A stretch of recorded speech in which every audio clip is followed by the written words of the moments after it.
de Loma Bonita, de Loma Bonita, Oaxaca, Fernando Rivas, Gilberto Rojas de Medellín, mi querido Héctor de Orizaba, Héctor Trujillo, Jorge Antonio Islas de Estado de México. ¿Es Jorge Antonio o Jorge Armando? Buen día. José de Jalisco, Linda de Tuxtepec y Nayeli, Jorge Alejandro. Bueno, pues muy buenos días a todos. Pues empezamos como siempre con la publicidad. ¿Quién de ustedes no está todavía afiliado a Finet o ¿cómo se llama? No ha hecho su renovación de su membresía? Que diga yo. Bueno, al parecer todos los que estamos aquí estamos, que estamos inscritos. Bueno, pues que me da gusto saber que todos los que estamos aquí estamos. Jorge, tú solo estás en la MCPMX y no has pensado en afiliarte a la Finet. Vale la pena, me gustaría mucho que probaras. De hecho, yo soy el representante en el Estado de México. Si tienes cualquier duda, acércate a mí. Santi te puede dar mis datos con todo gusto. Y yo con todo gusto te apoyo. Órale, está perfecto. Tenemos entonces un compromiso, Jorge, de que te inscribas a la Anafinet. Me encantaría que fueras parte de la Anafinet. Te va a valer la pena, de verdad. A mí Anafinet me cambió la vida, soy muy honesto. Ya lo he dicho en varias ocasiones. Que también les quiero invitar cordialmente a nuestra próxima convención Anafinet, que ya se acerca y va a ser en la ciudad de Cancún. Perfecto, Jorge, pues ojalá seas parte de Anafinet, me gustaría mucho, la verdad me encantaría. Y cualquier cosa, ¿de qué zona del Estado de México eres?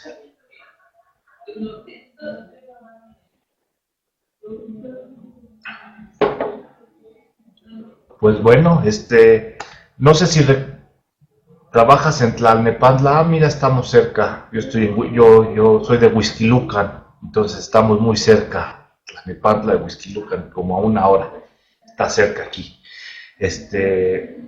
Pues bueno, ¿se acuerdan que primero que nada, pues se acuerdan que hace un mes empezamos a revisar, a leer juntos, a analizar juntos el Código Financiero del Estado de México? Yo sé que hay muchos que no son del Estado de México, pero pues es interesante saberlo, como hemos platicado en anteriores ocasiones. De hecho, me encantaría, de verdad, que si en sus estados hay algunas cuestiones diferentes, lo hiciéramos patente aquí. Estaría muy padre hacer ese tipo de interacción y que todos conozcamos qué también hay en sus estados, qué tipo de contribuciones locales hay en sus estados. Eso estaría muy, muy padre, de verdad. Nos llenaría a todos, nos complementaría mucho a todos. Entonces, pues empecemos. Voy a compartir de nuevo el escritorio y para que podamos empezar a verlo. Si alguien gusta la liga de donde estoy tomando el código financiero, por favor me lo menciona y les mando con todo gusto la liga. Lo pueden mandar ya sea vía Santi, que me manden el correo, o luego al ratito les paso el correo que tenemos aquí en la representación del Estado de México. Entonces voy a compartir escritorio, a ver si ya se empieza a ver. ¿Ya lo estamos viendo?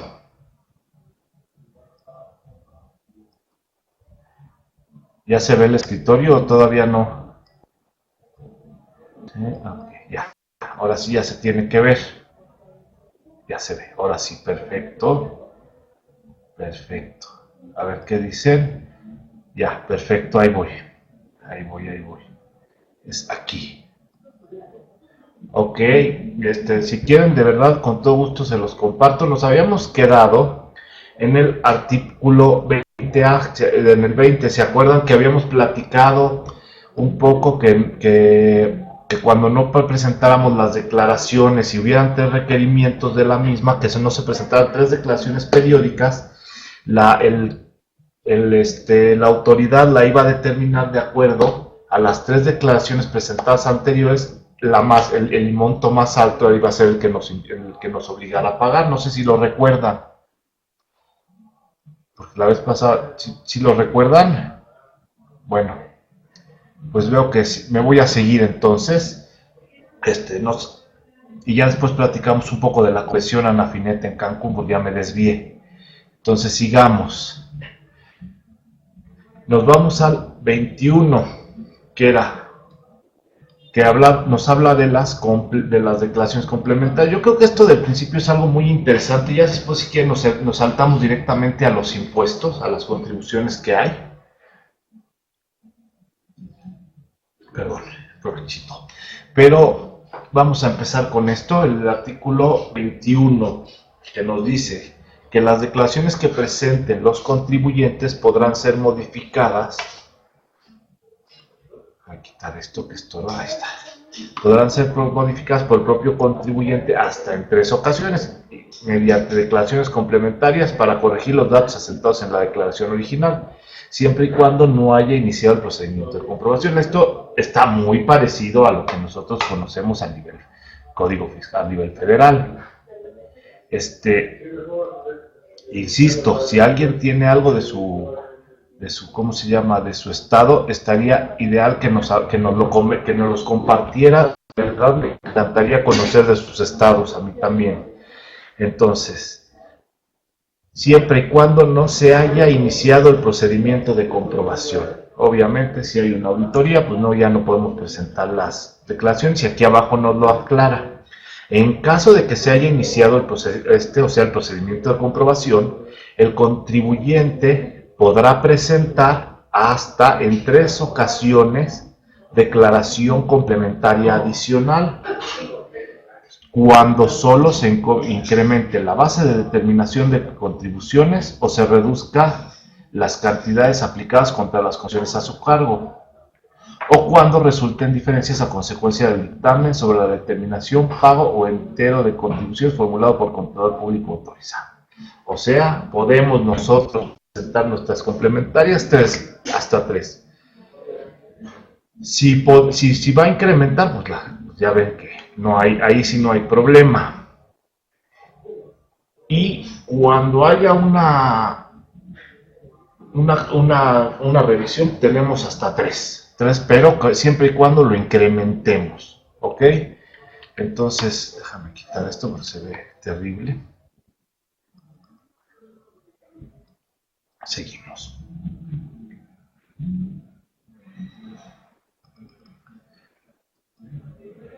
Dice que si como consecuencia de la presentación de la declaración complementaria se determina que el pago efectuado fue menor al que correspondía, cobrarán obviamente los recargos sobre la diferencia de pago extemporáneo contados a partir de la fecha en que debió de hacerse el mismo. ¿Hasta aquí vamos bien?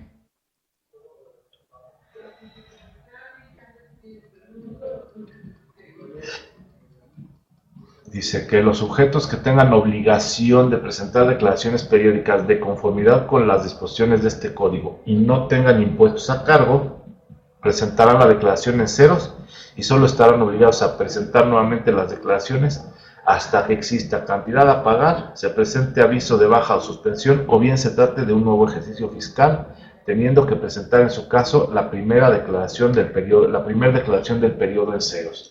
Pues aquí no sé si lo recuerden ustedes, sigo viendo a ver si que anteriormente nosotros para el nivel federal también podíamos presentar las declaraciones mensuales, solo presentando la primera cuando no hubiera movimientos, la primera del mes en ceros, y ya se entendía que las demás iban en ceros hasta que se presentara una nueva o hasta que cambiáramos de ejercicio. No sé si recuerdan aquellas bellas épocas en las que creo que hasta trimestrales pagábamos en esa época las declaraciones y no había que subir contabilidad, y bueno, la contabilidad era más fácil. más barata, menos, mejor bueno, nos dejaba más margen de ganancia, por decirlo de alguna forma. Pues sigamos entonces. ¿Alguien tiene algún comentario hasta ahorita? ¿O alguna, o alguien sabe cómo está por ahí en su estado, que no sea aquí del Estado de México, que no sea mexiquense? No, pues creo que nadie. Sigamos pues. Ahora nos vamos a lo que viene siendo el artículo 22, que nos dice, se considerará domicilio fiscal de las personas físicas y jurídicas colectivas el lugar o establecimiento donde se realicen actividades que generen obligaciones fiscales. 2. El lugar o establecimiento en que se realice el hecho generador de la obligación fiscal cuando las actividades no se realicen en forma habitual. 3. El inmueble en el que residan en el Estado de México cuando realicen sus actividades en vía pública o puestos fijos, semifijos. O la residencia que identifique la autoridad fiscal cuando exista certeza de que es el único lugar posible de localización del contribuyente. Aquí voy a quitar esto un momento. Y no sé si recuerden que alguna vez platicamos del impuesto sobre nóminas. Bueno, el impuesto sobre erogaciones se llama aquí en el Estado de México. No sé si lo recuerden.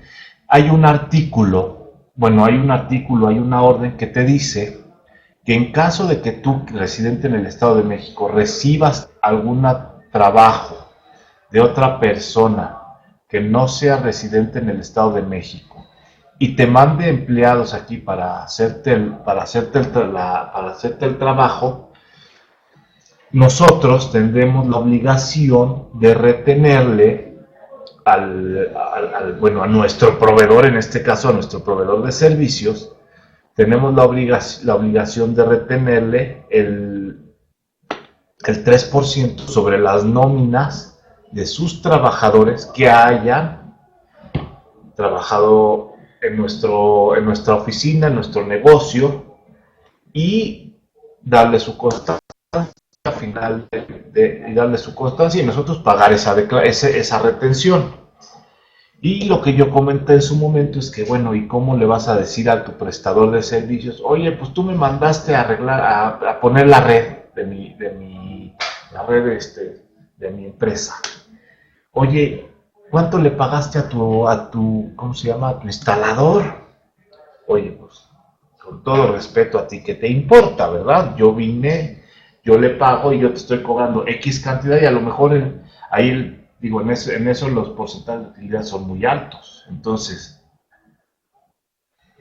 imaginemos que de repente le decimos, oye, pues ¿cuánto le pagaste? Pues él va a decir, no me vas a querer regatear, no te voy a decir cuánto es el pago del trabajador. Y eso ha causado muchas dudas. Bueno, por lo menos en mi parte, yo le he preguntado a gente, a ejecutores, por ejemplo, me dicen, pues no, retén el 3% de toda la factura.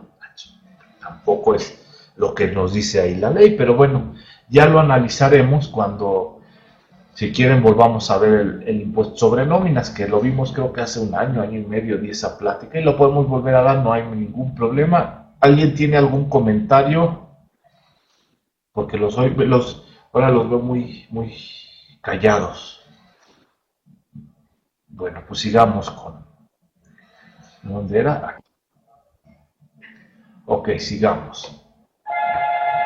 El 3. El inmueble en el que residan... esto ya lo leí. Bueno, para efecto de cumplir obligaciones municipales, se deberá señalar un domicilio fiscal dentro del territorio del municipio y en el caso de obligaciones de carácter estatal, un domicilio fiscal dentro del territorio del Estado. Aquí se me hace, si tienes un domicilio dentro de algún municipio, pues seguramente está dentro del territorio del Estado, ¿verdad? Pero, ok, yo creo que lo debieron de haber separado en este caso.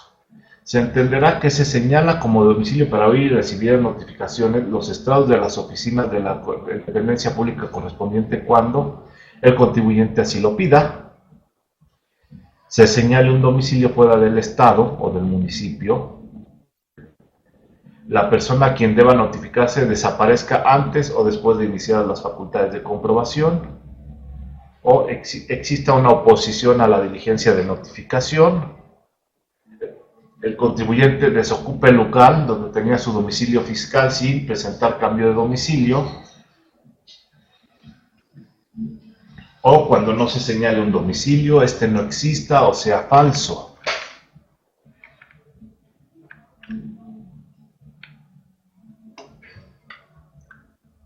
Ok, hasta aquí todo bien. Ok, por lo menos por lo veo seguimos, porque alguien tiene una pregunta, ahí da. Porque aquí dice que tienes una pregunta, ahí da. ¿No? Ok, seguimos. Seguimos pues. Estaba aquí. Ok.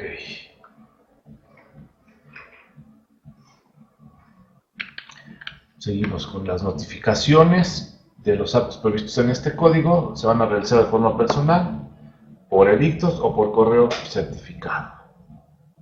Luego nos dice que las notificaciones por estrado se harán fijando durante 10 días el documento que se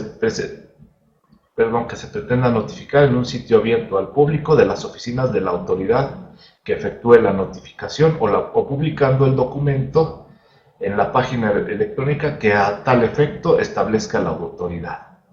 Dicho plazo se contará a partir del día siguiente a aquel en el que el documento fijado o publicado según corresponde, sea fijado o publicado según corresponda. Entonces, en estos casos se tendrá como notificado el 11º día siguiente a aquel que se hubiera fijado o publicado el documento y surtirán efectos al día hábil siguiente.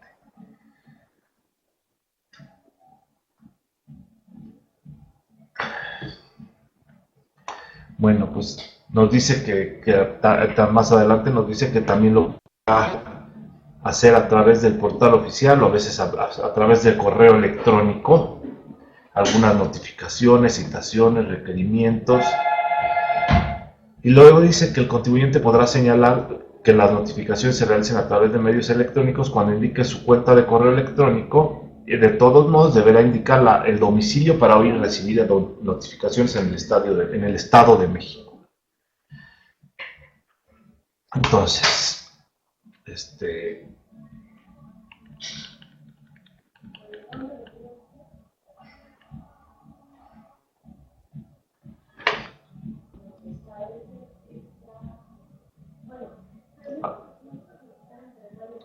a ver, pues seguimos. A ver, ¿alguien más? ¿Alguien tiene alguna duda, comentario, observación? ¿Les caí gordo? ¿Hablo mucho? ¿Hablo muy rápido? ¿Hablo muy lento? ¿Alguien que quiera comentar algo?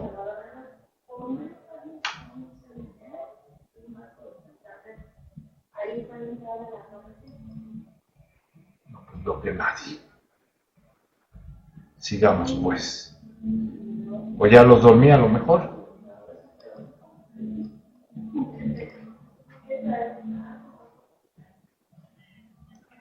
Ok.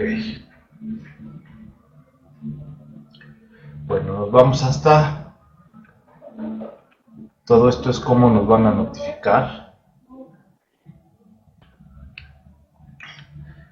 Que podrá ser, ya no me acuerdo, en el caso de que la autoridad no reciba el acuse de recibo, dentro del plazo de 3 días contados a partir de la fecha en que se envió, la autoridad tendrá que realizar la notificación de forma personal en los términos que establece el código. Ahora dice, más adelante las notificaciones que deban realizar los terceros habilitados serán únicamente respecto de los actos a que se refiere el artículo 20 bis del ordenamiento. ¿Se acuerdan del 20 bis? Nos regresamos. Que se refiere prácticamente a los requerimientos.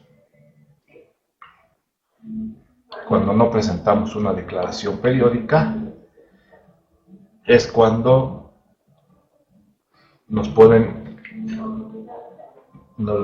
ser vía electrónica.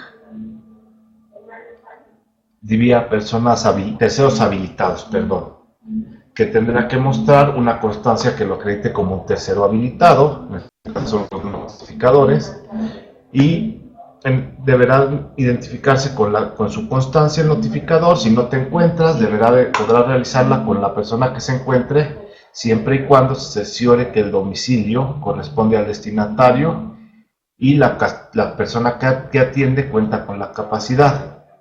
Aquí, mira, no nos habla de un citatorio, de un previo citatorio, o quien esté, no importa. La entrega del acto se hará constar en un acuse de recibo, que deberá contener los datos del acto notificado y de la persona que recibió, y el cercioramiento del domicilio. Bueno, pues vamos al 23, sigamos con esto, que nos habla de que están exentos del pago de impuestos, derechos y aportaciones de mejoras el Estado, los municipios, los organismos autónomos, entidades públicas y entidades federativas en caso de que exista reciprocidad, y las personas jurídicas y colectivas que señale el código en casos particulares de la ley de ingresos o en casos particulares de la ley de ingresos. Ok. Pues esto no nos aplica a nosotros, entonces nos vamos a la determinación de garantías.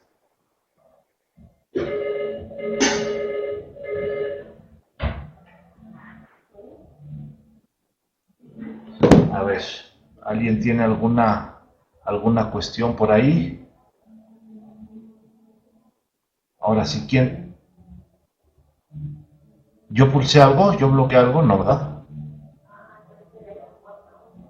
A ver, ahora sí, alguien que quiera comentar algo, porque estoy hable y hable.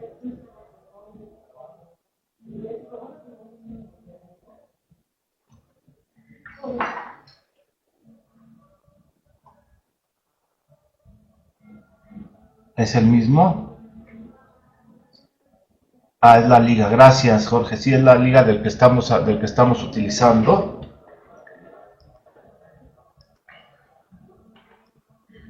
Te pongo otra. ¿O es la misma? Vamos a ver. No podían contestarme. Sí, los vi muy calladitos.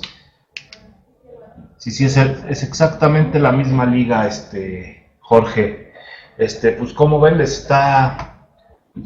¿qué les está pareciendo? ¿Qué comentarios tienen a lo que hemos visto?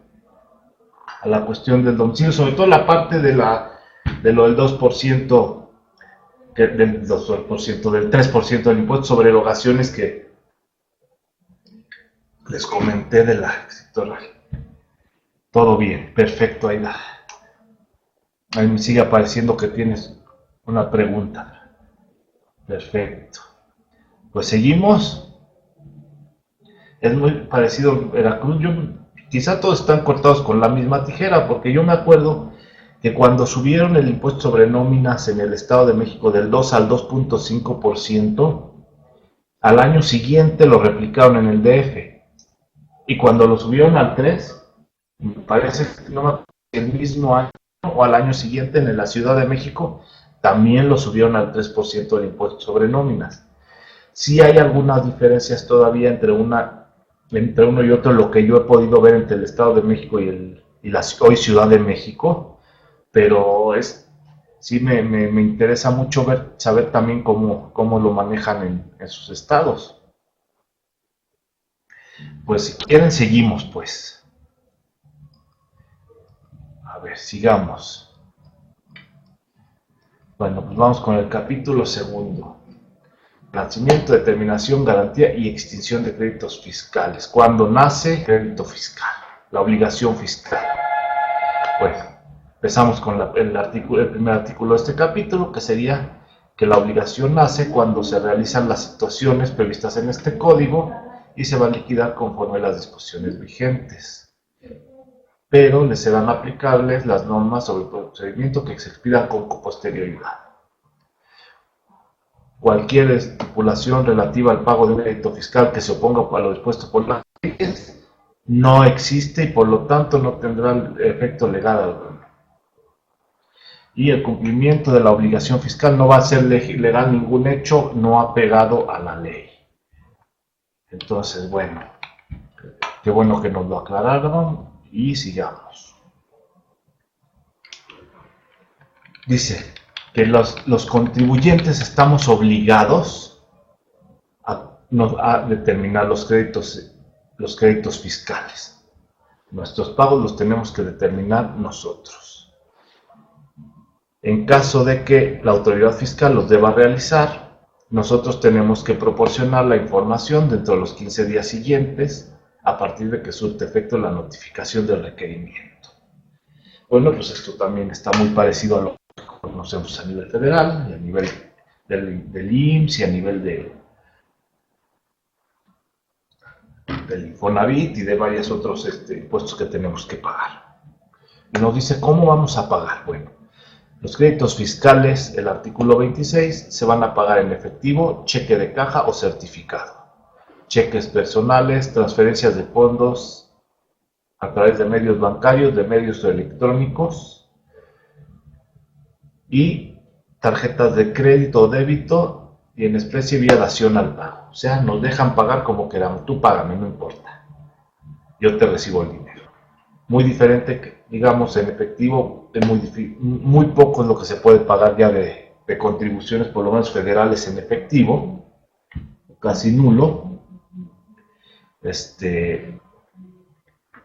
Y bueno, ya entramos a la modernidad de las tarjetas de crédito y de débito, y sobre todo yo lo he visto mucho el pago con tarjeta de crédito en lo que es el predial, en el impuesto predial. Es donde lo he visto, debe de haber en algún otro impuesto, lo demás lo he visto vía pago electrónico. De hecho, el pago del impuesto sobre nóminas permiten pagarlo, lo reciben en efectivo en el banco, llega uno con su línea de captura y le reciben el dinero en efectivo, sea persona moral, sea persona física o lo que sea. Seguimos. Sí, Jorge, comenta, lo que hace la mano hace la atrás. Sí, comúnmente entre el EDOMEX y el DF así es, pero fíjate que en el caso del impuesto sobre nóminas no estipula en el DF que si yo contrato a algún proveedor fuera de la hoy Ciudad de México, le tenga yo que retener el 3% sobre lo que le pagó al trabajador que vino a hacerme el servicio, que eso es algo que, digo, a mí no me causa mucha gracia y realmente complica mucho, pero también tiene sus razones, deben de tener, ¿no? Sobre todo cuando hay el famoso outsourcing. Oye, yo contrato una empresa del Distrito Federal, yo estoy en el Estado de México y me mandan los trabajadores, pues yo estoy pagando en el DF, no estoy pagando en el Estado. Y a veces se podría dar un doble pago, que me lo han requerido. Oye, ya lo pagué en el DF. Pues sí, mano, pero lo tenías que pagar acá. Pero insisto, eso sobre todo pasa en la industria de la construcción mucho, en las obras, que es cuando hay mucho subcontrato. Pero seguimos porque el tiempo apremia. Luego, sigamos. El pago con cheques personales, las transferencias de fondo a través de medios bancarios o electrónicos, tarjeta de crédito o débito y en especie vía dación en pago únicamente se aceptarán cuando así lo apruebe la autoridad fiscal. Okay. Las transferencias de fondos a través electrónicos deberán ser autorizadas previamente por la autoridad fiscal. Ok, entonces si yo no tengo cheques, bueno, qué pena, ¿no? Pero normalmente ellos te piden que lo pagues a través de medios electrónicos y a través de tarjeta de crédito, más que tú lo solicites. Pero, ok. El pago con cheque se recibirá salvo buen cobro, previa autorización de la autoridad fiscal. Se aceptarán también cheques sin certificar distintos de la cuenta personal de contribuyente para el pago de crédito fiscal. Para el pago de créditos fiscales. Tú pide autorización y te acepto que me pagues con el cheque de tu abuelita, man, mientras me pagues. Y si no es certificado, tú pídeme autorización, pídeme un escrito para que yo te autorice a pagar con cheque que no es certificado. Mientras entre el dinero, no me importa.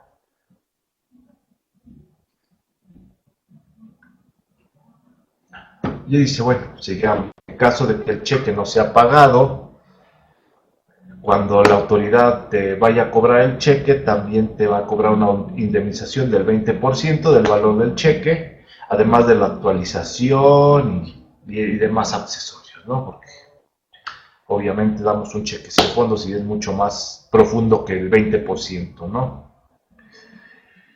Cuando el contribuyente realice el pago antes del cobro que practique la autoridad fiscal, este se aplicará conforme a lo señalado en el artículo 34 de este código, sin que el acto lo libere del pago de la indemnización, actualización y demás accesorios. Chin, me di cuenta que se me rebotó el cheque, pues voy y lo vuelvo a pagar, no vaya a ser que me vengan a cobrar, pero de todos modos eso no me exime de que mañana me vengan a pagar, me vengan a cobrar ese 20% y las actualizaciones y recargos. ¿Algún comentario por ahí? Regreso. Creo que no. Sigamos.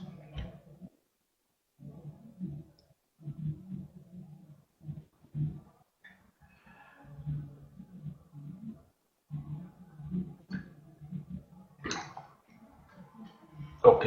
Quien pague los créditos fiscales recibirá de la oficina recaudadora además el recibo oficial o la forma prellenada donde está la impresión original de la máquina registradora y cuando no se tenga ella, pues el sello de la oficina recaudadora, nombre y firma del cajero. Cuando los pagos lo hagas en la institución de crédito, con que el comprobante tenga la fecha, el importe y la línea de captura, con eso se dan por bien, se dan como pagados, y aparece que el banco va. Y cuando lo hagamos con transferencia de fondos, se considerará recibo oficial el documento emitido por el sistema de cobranza reconocido por la autoridad fiscal en el que conste el número de referencia que se asigne a la operación. Aquí hay una cosa interesante porque hay bancos en los que sí nos aceptan, por ejemplo, el pago vía internet. Yo no he visto, por ejemplo, en lo que es el impuesto sobre erogaciones, que alguien pudiera hacer el pago vía electrónica. Yo no he visto en los portales bancarios, digo, en los que yo he entrado, en los que yo he alcanzado a entrar, en ninguno, en Banamex, por lo menos de HSBC, no me deja hacer pago de impuestos, de algunos impuestos del Estado de México. Los que estamos aquí del Estado de México, no sé si han intentado pagar vía electrónica sus contribuciones estatales y lo hayan podido hacer vía portal bancario. Y si sí, díganme en qué banco sí les permite, porque yo sé que, por ejemplo, al contrario de eso, en la Ciudad de México sí se puede, sí te dejan pagar vía internet. Yo no he podido, hemos intentado varios clientes en 2, 3 bancos distintos y no se ha podido. No sé si alguien de los que está aquí del Estado de México tenga algún otro banco en el que haya podido pagar, que sería bueno que... No, siempre se manda al banco con cheque. Sí, nosotros estamos igual, no nos los está aceptando. Sí, andamos en las mismas. Y en el caso contrario, en el Distrito Federal, bueno, en la Ciudad de México, hasta donde yo he intentado, Banamex, Bancomer y Banorte sí permite hacer los pagos de los impuestos sobre nóminas en el Distrito Federal sin problema vía electrónica. Entonces, bueno, pues continuamos con nuestro artículo. Ok, el pago en especie, aquí viene esto.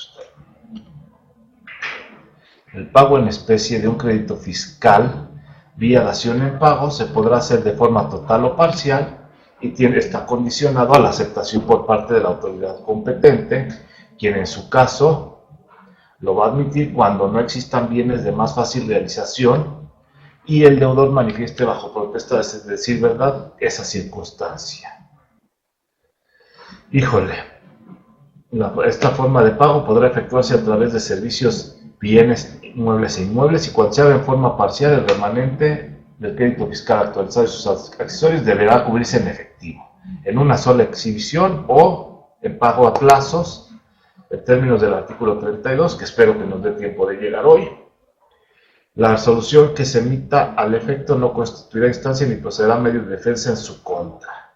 Entonces, digo, para que nos acepten un pago en parcialidades, tienes que decir, que manifestar bajo protesta, decir, ¿verdad? Que no tienes ni una otra forma de pago, que no tienes efectivo, no tienes dinero en la chequera, prácticamente, pues, o te pago con lo que tengo ahí o te quedas sin comer, man. Prácticamente, pues es cuando ya estamos más fuera que dentro. Dice, la resolución que se emita a tal efecto no constituirá instancia o procederá a medio de defensa en su contra. En caso de los bienes inmuebles, estará el valor que resulte del valor practicado por el IGESEM o por especialista en evaluación inmobiliaria registrado ante el propio instituto. Tratándose de bienes muebles, se aceptarán siempre y cuando se puedan incorporar al patrimonio del Estado y su evaluación se determine por un perito designado por la autoridad fiscal. Ok, eso, pues aunque suene muy lógico, qué bueno que lo estamos viendo aquí. Todos los gastos que se generen por la dación al pago lo va a pagar el contribuyente, pudiendo en su caso incorporarse a la liquidación total del crédito. Cuando sean servicios, la autoridad fiscal determinará en qué término, condición y hasta qué monto podrá aceptarse el ofrecimiento del deudor de pagar mediante servicios. Híjole, ¿a alguno de ustedes le ha tocado ver que alguien pague algún impuesto mediante dación en pago de servicios? Yo en lo personal no he tenido esa experiencia. No sé si alguno de ustedes haya visto que alguien pague con servicios. Debe ser una persona muy capaz para poder dar un pago con servicios.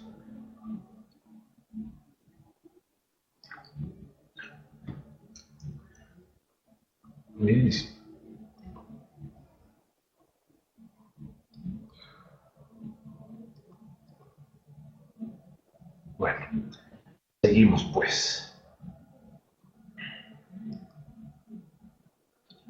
Luego dice, la aceptación de bienes o servicios a que se refiere el presente artículo, anotábamos que los servicios ofrecidos se van a realizar en el plazo que se pacte, siempre y cuando no se pase de 18 meses contados a partir de la fecha de aceptación a que se refiere el primer pago. A partir de que te acepten pagarle con servicios, no te puedes tardar más de 18 meses en terminar de pagar. Y se suspenderá, y esto suspenderá provisionalmente todos los actos de cobro, actualización, accesorios y demás, porque tú ya se entiende como recibido el pago. En el supuesto que no prestes los servicios en el plazo y condiciones establecidas, o no se formalice la dación a pago, la suspensión del cobro y del crédito queda suspendida, se va a tener que actualizar el remanente y se va a tener como no pagado. Las dependencias que aprovechen los servicios deberán informar a la autoridad fiscal sobre el cumplimiento total de los mismos, sí, por si no van a saber que realmente diste tu servicio. Luego te dice cómo va a quedar formalizada ya la dación en pago. Bueno, cuando se trate de bienes inmuebles, en el momento en que se firme la escritura pública, la escritura en que se haga la transferencia del dominio del Estado al municipio, que se tendrá que hacer los 60 días hábiles siguientes a que se haya aceptado. Los gastos de escrituración y contribuciones, obviamente, van a ser por cuenta del deudor. O sea, en este caso del Estado. No digo del deudor, del contribuyente.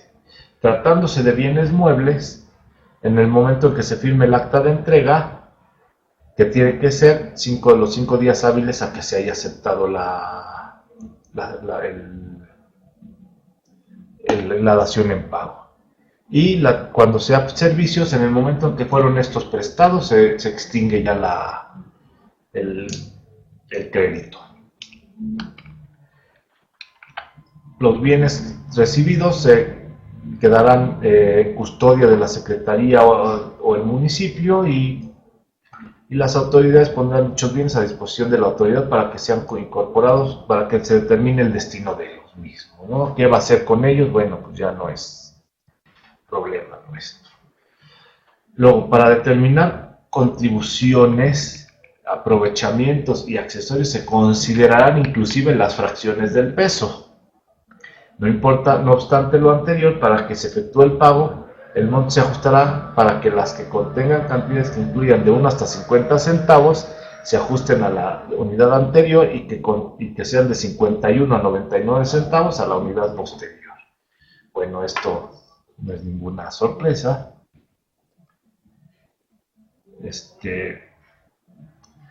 De hecho, bueno, pues en este caso, si tengo que presentar algún impuesto y el mismo sale con fracciones de centavos, si es de 50 centavos hacia abajo, ponemos el peso anterior, la unidad anterior. Si es de 51 para arriba, bueno, pues ahí lo ajustamos al siguiente. Lo que está interesante es que la base, si en la base tiene centavos, sobre esa sí me incluyen los centavos, ahí no me ajustas. Que bueno, tampoco creo que sea la diferencia abismal en este caso, pero bueno, lo está especificando así y así se toma. Y de hecho, cuando presentamos los impuestos sobre erogaciones, no recuerdo si lo tenemos que poner, no he checado si lo ponemos con centavos, no lo recuerdo bien, pero supongo que sí lo hemos puesto así. Seguimos al 28. A ver qué dice. Aquí está. Para el cumplimiento de obligaciones y pago de contribuciones, si el último día del plazo en la fecha determinada las oficinas de recaudadoras permanecen cerradas durante el horario normal de labores, se trata de un día hábil o no existe el mismo día, ese día en el mes de calendario, se prorrogará el plazo al siguiente día hábil. Lo dispuesto en este artículo es aplicable inclusive cuando se autorice a los bancos recibir declaraciones. También se prorrogará plazo hasta el siguiente día hábil cuando sea viernes, el último día del plazo en el que se deba de presentar las declaraciones. Pues igual, muy parecido a lo que tenemos a nivel federal. Sí, ¿verdad? Se hacen pesos cerrados, es lo que yo me había quedado con esa idea. No sé por qué ahí te dice que incluyas los centavos, pero a lo mejor algo ya a la hora de presentarlo ya cambió. A lo que vimos ahorita en el artículo, bueno, si las oficinas, está muy parecido a la federal, pero aquí te aumentan de que si las oficinas recaudadoras están cerradas, no importa que el banco esté abierto y lo puedas pagar. Si la oficina de pago está cerrada, se cuenta como si fuera un día inhábil y te vas al siguiente día hábil. Eso está interesante. Yo en lo personal, hasta que no empezamos a ver esto, no lo desconocía, pero son cosas que nos puede servir para ganar tiempo, para apoyar a nuestro cliente. Siempre es bueno conocer nuestro código estatal, que creo que ya lo he mencionado 2 o 3 veces. ¿Alguien tiene algún comentario, duda, afirmación?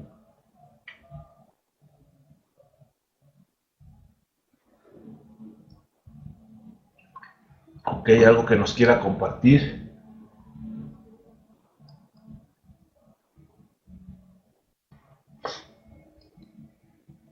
No ha llegado.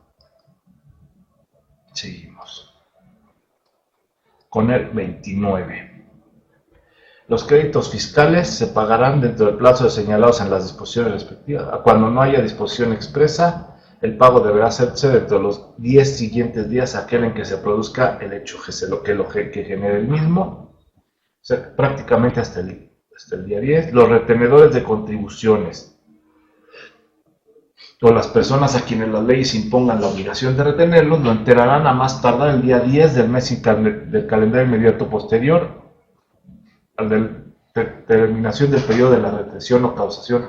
Lo mismo que yo les comentaba en el impuesto sobre erogaciones, que tenemos que retenerle a nuestro proveedor. Bueno, pues lo que yo le retenga lo tengo que pagar a más tardar el día 10 del siguiente mes al que yo le retuve.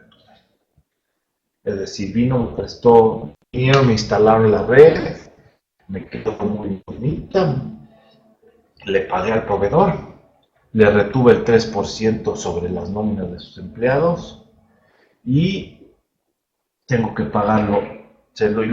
Me hizo el trabajo en mayo, el 10 de junio más tarde yo tengo que pagar ese 3% que le retuve al hombre de las instalaciones. Este, ¿Algún comentario? Nada, ¿verdad? Seguimos, porque el tiempo nos queda poquito y quería platicar de la convención. Sigamos. Bueno, sigamos. El pago de derechos se sujetará a cualquiera de los siguientes supuestos. El primero deberá ser previo a la prestación de los servicios. Dos, que en el plazo que expresamente, cuando se señale expresamente en el código, o a más tardar el 31 de enero para aquellos casos en cuya periodicidad de pago sea anual, cuando no se exprese época de pago. Ah, no, bueno. O sea, se paga. Tratándose de los créditos fiscales determinados por el ejercicio de las facultades de comprobación, se van a pagar con sus accesorios o se garantizarán cuando hay algún medio de defensa o un medio de impugnación dentro de los 10 días siguientes a aquel que se surta su efecto su notificación. Si solicitamos autorización para pagar a plazos, vamos a estar en lo dispuesto al artículo 32, ya llegaremos al 32. El fisco tendrá preferencia estatal y municipal tendrá preferencia para recibir el pago de créditos provenientes de ingresos que debió de percibir con los siguientes casos. De los saldos garantizados con embargo o hipoteca que estén inscritos en el RPP antes de la notificación del crédito fiscal o del reconocimiento de la deuda. El monto de pensiones alimenticias, los pagos, los adeudos de sueldos, indemnizaciones, etcétera, etcétera, siempre que haya un laudo condenatorio y los créditos federales, los fiscales federales notificados con anterioridad a los estatales o municipales. Bueno, pues no tenemos dinero para pagar, se nos acabó el dinero, nos fue muy mal y pues vamos a cerrar el changarro, ¿no? Bueno, pues primero pagamos las hipotecas o los embargos que tengamos que ya estén inscritos en el registro, las pensiones alimenticias, lo que le debo yo a mis trabajadores, siempre y cuando haya sido vía una demanda. Si no hay laudo, pues le pierde. Y los créditos fiscales federales. Primero cobra la federación y luego cobran ellos. Luego cobra el Estado de México. Ok, la vigencia de los adeudos antes citados se deberán acreditar mediante certificado de gravamen expedido por el Instituto de la Función Registral, en este caso el registro público, dentro de los 3 meses anteriores a la fecha de la solicitud de la declaratoria y con la constancia del monto total de lo adeudado. Con la resolución judicial que determine el pago de alimentos y por el auto en que se determine el incidente del laudo condenatorio de los trabajadores, según corresponda en cada caso. Cuando en el procedimiento administrativo de ejecución, miren qué interesante, concurran contra el mismo deudor el fisco federal con el fisco estatal o municipal, fungiendo como autoridades federales de conformidad con los convenios de coordinación fiscal, la Secretaría de Hacienda y Crédito Público va a tramitar el procedimiento administrativo de ejecución y del producto obtenido, una vez cubiertos los gastos de ejecución, deberá cubrir los accesorios y contribuciones que correspondan al fisco estatal y municipal, en estricto cumplimiento del artículo 148 del Código Fiscal. Bueno, pues seguimos con el 30, a ver si llegamos al 32. A ver si nos da tiempo. ¿Cómo vamos? ¿Todo bien? ¿Algún comentario? Veo que no. ¿Todo en orden? Seguimos.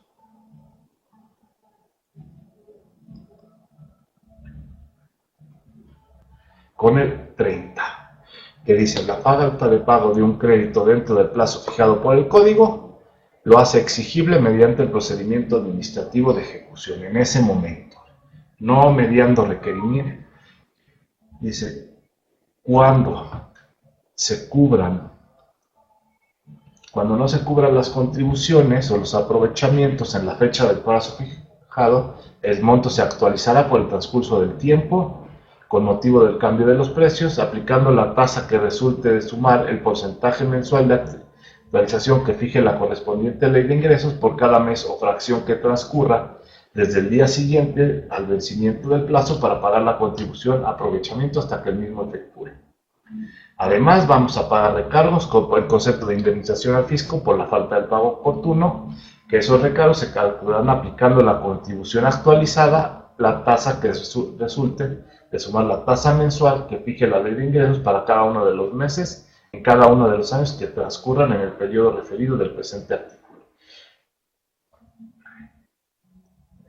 Y excluyendo los recargos, la indemnización a que se refiere el cuarto párrafo del artículo 26 de este código, los gastos de ejecución y las multas por infracciones a las disposiciones fiscales.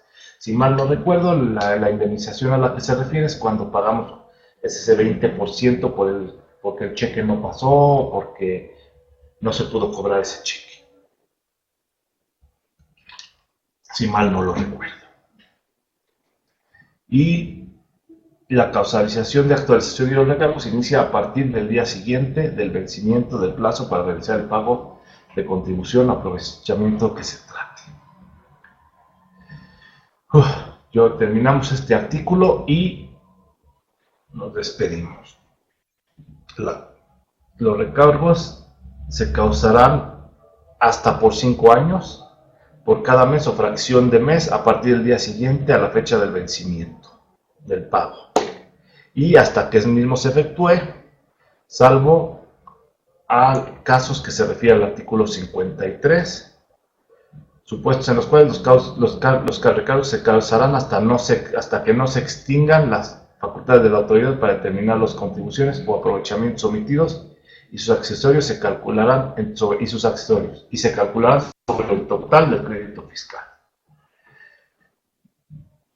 Cuando el contribuyente pague en forma espontánea las contribuciones, dichos recargos no excederán del 50% del monto de las contribuciones, o sea, nuestros recargos nunca van a ser más del 50%, aunque hayan pasado los 5 años, aunque estemos en el mes 11 del quinto año, o del cuarto año más bien, al punto de terminar el quinto año, y no va a ser superior al 50%. O cuando se hayan ejercido las facultades de comprobación, no podrán exceder del 100% de las contribuciones actualizadas, de los impuestos omitidos o aprovechamientos actualizados. Seguimos. El monto de la contribución o aprovechamiento conserva la naturaleza que tenía antes de su actualización. No van a causar recargos las multas impuestas por autoridades no fiscales ni las responsabilidades administrativas. Y se actualizarán de acuerdo con las disposiciones de este código. Bueno, señores, se nos acabó el tiempo. Y antes de despedirme, me gustaría platicarles de nuestra próxima convención.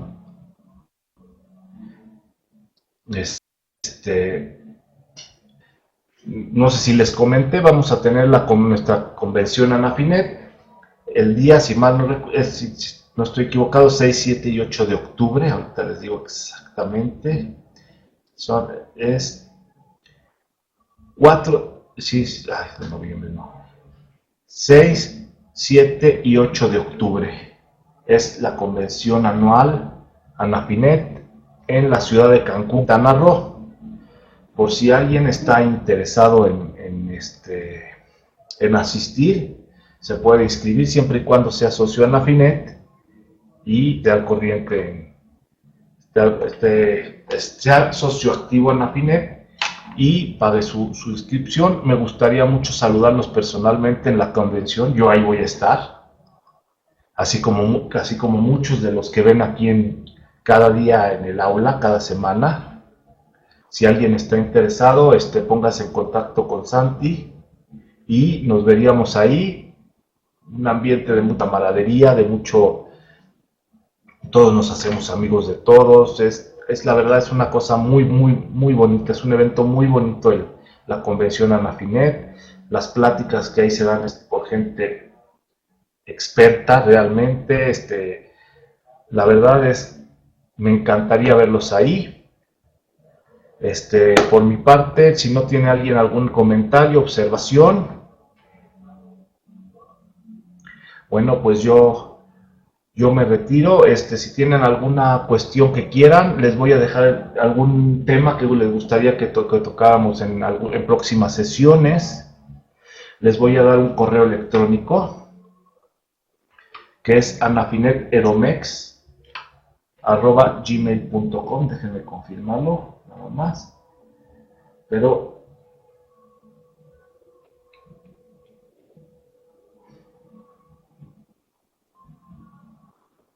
anafineteromex@gmail.com. Ahí, si ustedes gustan, podemos escribirnos.